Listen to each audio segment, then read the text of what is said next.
কসবার আইন কলেজে যে মারাত্মক ঘটনার কথা সামনে এসেছে, সেই অভিযোগ যদি সত্যি হয় তাহলে অত্যন্ত মর্মান্তিক। কয়েক মাসের ব্যবধানে পশ্চিমবঙ্গে এটি প্রাতিষ্ঠানিক ধর্ষণের দ্বিতীয় ঘটনা।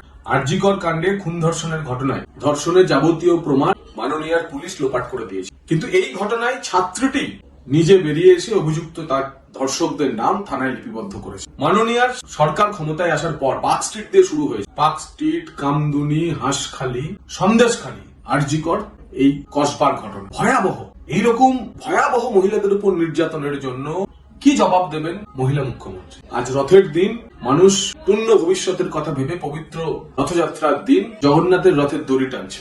আশা করব যারা আজ জগন্নাথের রথের দড়ি টেনেছেন তারা প্রত্যেকেই এই ধর্ষকের গলার যে ফাঁসির কাল্পনিক দড়িটি, সেটিও একবার ভাববেন, প্রভু জগন্নাথের কাছে প্রার্থনা করবেন কসবার নির্যাতিতাও বিচার পান। তার কারণ এবার চেষ্টা শুরু হবে যেহেতু তৃণমূল নেতাদের নাম জড়িয়ে গেছে, পুলিশ প্রশাসনের একাংশ এবং শাসক দলের একাংশ এই ঘটনাকে ধামাচাপা দিয়ে এবার এই মেয়েটির উপরেই না পাল্টা অভিযোগ নিয়ে আসে, তার জন্যই আমাদের আশঙ্কা রয়েছে।